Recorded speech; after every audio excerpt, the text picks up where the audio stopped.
Hi, I'm Jeremy, and today I'm going to show you the 23rd game in my Spiel des Jahres, or German Game of the Year series, and that is Manhattan.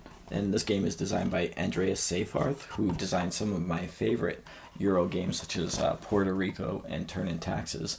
And this one was the 1994 winner of the prize, and it's a game that I think is still pretty unique. It's an area majority game, which is going to be played out in 3 dimensions. The board depicts various sections of Manhattan. In older versions, in my version, it has various sections of, or various cities of the world, and players are going to be trying to have the most buildings in each section in order to score points. So it's an interesting game that has a nice 3-dimensional aspects where players can claim spaces that other players have claimed by building on top of them, and it plays in about 45 minutes or so from 2 to 4 players. The box says ages 10 and up. I suspect you could go younger, and younger players would be able to grasp this game. But let me take a minute to show you how it plays, and I'll come back and let you know what I think about it. Here we have a game of Manhattan set up for 4 players, and I've set up basically the first round, so would be the beginning of round 2. And at the start of each round in a 4-player game, and in a 4-player game there'll be 4 rounds. The number of rounds varies based on the number of players. Each player is going to pick 6 buildings from their supplies, and you'll notice that these buildings are in various heights. So there's ones that are 1 high, one that are 2 high, ones that are 3 high, and ones that are 4 high. And each player gets to play an equal number of these over the course of the game of the various heights, but each round, each player, in turn order, will pick 6 that they want to use for that round. And then each player will also have 4 cards, which will show them basically building plots that they could build on. And in this game, each player is going to essentially be playing from a given side of the board. So here the orange player will be facing this way, this blue player here will be facing this way, the aqua player this way, and the black player this way. And on a player's turn, what they're going to do is essentially just build one piece to the grid. And so you see this player has these cards which depict a spot on the grid. So top right, bottom right, top left, and center right. And each player, will look at the orientation from their side of the board. So this player's top right, this card would be top right, or this space, this space, this space, and so on for this player. Whereas if this player had that card with the top right, it would actually indicate this space, this space, this space, and so on. Whereas for this player it would be this one, and this player it would be this one. So these cards will be varied based on your position at the table. So each player on their turn is simply going to choose one of those 4 cards and then place a building. So they could place them into any of the 6 cities that are depicted on the board, or they could place it in an empty space or on top of another tower. And in order to place on top of another tower, they have to, after placing it, have an equal number of floors. That's not an equal number of pieces, an equal number of floors as any other player who's present in that building. And essentially what they're trying to do is to get majorities within a building or within a city. So the most buildings of any color within a city, not necessarily the most of all players combined, but just the single most. And then also just be present. Each building will score 1 point regardless of whether or not a player earns majority. And then finally be the owner of the tallest building. And the owner of a building is always going to be the player who is on top of the building. So on this player's turn, they might, for example, choose to play this. And you see here this player has a level 2 building already built there. And they could just place their level 2 building on top of it with that card, because they will have an equal number of stories in that building after playing. Then they'll simply draw another card. Now I go to this player, and you can see that they have a card, again facing this way, that would allow them to reclaim ownership of that building. So maybe they would choose to do that. And so they would just play their card, place the building, draw another card. And this is as simple as the turn orders or turns are going to be, with each player simply playing a card, claiming a new building, possibly, and drawing a new card. So again, you can place onto a blank space. So for example, this player, they have this card here, which will allow them to place to them the bottom center. So they might choose to do that and just place here, which would mean that they would have the most buildings in this area now. And then on the black player's turn, let's say that they want to stop this. This might be a good move for them. So they might want to play this card here to simply take over that building here. So orange doesn't get a majority bonus here.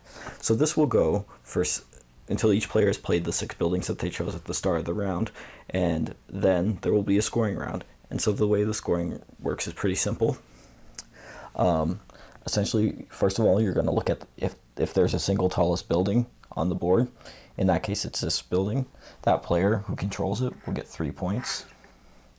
Then you will look at who has a majority in each area. So here, this player is the only one that's present. They'll get 2 points for that. Here, black is majority. Here, this blue is majority. Here, there's no majority. Each player owns 1 building. Here, aqua has the majority. And down here, black has the majority. And then finally, each player will score 1 point for every building that they control. So here, blue gets 1, 2, 3 points. Aqua gets 1, 2, 3 points. Black gets 1, 2, 3, 4 points.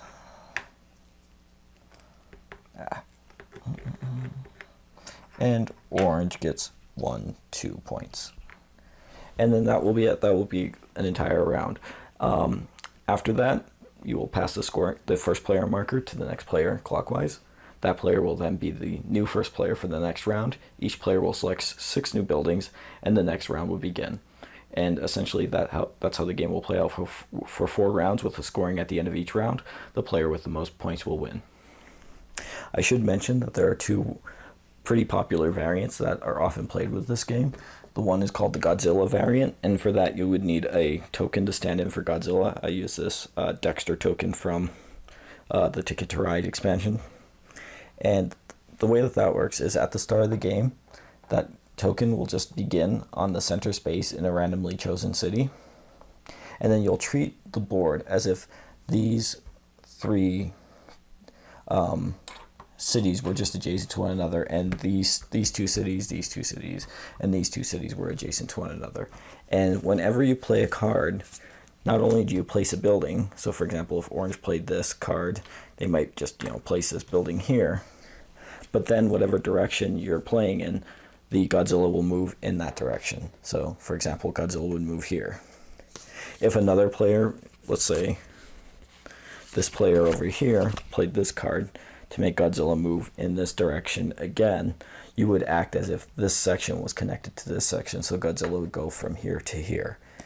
And if ever Godzilla runs into a building, so let's just say, somebody advanced Godzilla from here to here, that building would just get destroyed and taken out of the game. So that's a very popular variant that many players play with this, because it gives you more to think about when you're playing than just, where am I placing a building? The second variant, it's often called the King Kong variant, but when I play, I use this Alvin figure from the Alvin and Dexter expansion for Ticket to Ride. It functions exactly the same as the King Kong variant, except that when it runs into a building, let's say it was here, and a player played this card here, this player over here, they played that card, then it would move 1 to the left, and instead of destroying the building, it would just knock the top level off, so the top level would be discarded out. You can never build in either variant in the section where the monster is. And just to be clear, if you played a card with a diagonal on there, the monster would move diagonally if possible. So those are just 2 popular variants for the game. Otherwise, that is Manhattan. Okay, so that is Manhattan, and this is, I think, a really interesting game that is pretty timeless. It really holds up well, I think. The game is relatively abstract in its nature. The fact that they changed it from sections of Manhattan to any part of the world in the very different versions is a testament to that. but I don't think the game really suffers for it. Just the unique mechanisms of it keep players engaged. Everybody enjoys building, and this is a game that could get uncommonly mean with players building over top of each other one after another in order to claim that 3-point bonus for the tallest skyscraper. Of course, if they're doing that, somebody might get more points just for building up a lot of small skyscrapers elsewhere around the board. So it is a game that to a certain extent requires players to police one another to make sure that nobody's running away with the victory. And for that reason, I would say that this is definitely a game that plays best with 4 players. With 3 players, it's much easier for 2 players to essentially gang up on the third player and take them out of the game, whereas with 4 players you have to do more to balance each other out, I find. The game does, have a variable round structure based on number of players, so players get an equal number of time playing first, and more importantly, I would say playing last, so that they'll be able to make the final move before each scoring round. And but at the same time, I think just because of the more competing interests in this game essentially makes it better. I almost wish that went with a higher player count than just 4, but with 4, it's definitely at its best. And overall, this game has very simple rules. You could certainly explain it in just a few minutes, and players will immediately grasp what they're trying to accomplish. And I think that the mechanism with each player staying outside of the board and that changing how their cards works is really interesting and really unique, especially considering that this is a game that's, over 20 years old. It holds up very well. The graphic design is maybe the one thing about the game that doesn't especially hold up, and I do wish that there was more evident marking on the plastic pieces themselves so you could more easily glance and see how many stories tall the buildings are. Sometimes you have to really squint to make that out. But otherwise, this is a fun game. I think that it's improved with one of those 2 variants. You could play either of them, figure out which one works for you. They are official variants. They are in some versions of the game. Just my copy does not actually come with them. I just learned of it from playing with other players. But just because it gives you one extra thing to think about. Otherwise, the game is a little bit simple. But that's not necessarily a deficit, especially not for a game that's a family game and a Spiel des Jahres winner. So, this doesn't, in my book, compare with Seyfarth's best games. I think Turn and Taxes is a better game. I think Puerto Rico is a better game. But for a light area majority game that has a little bit of meanness, I don't think that it's a bad game at all. So, those are my thoughts on Manhattan, and thanks for watching.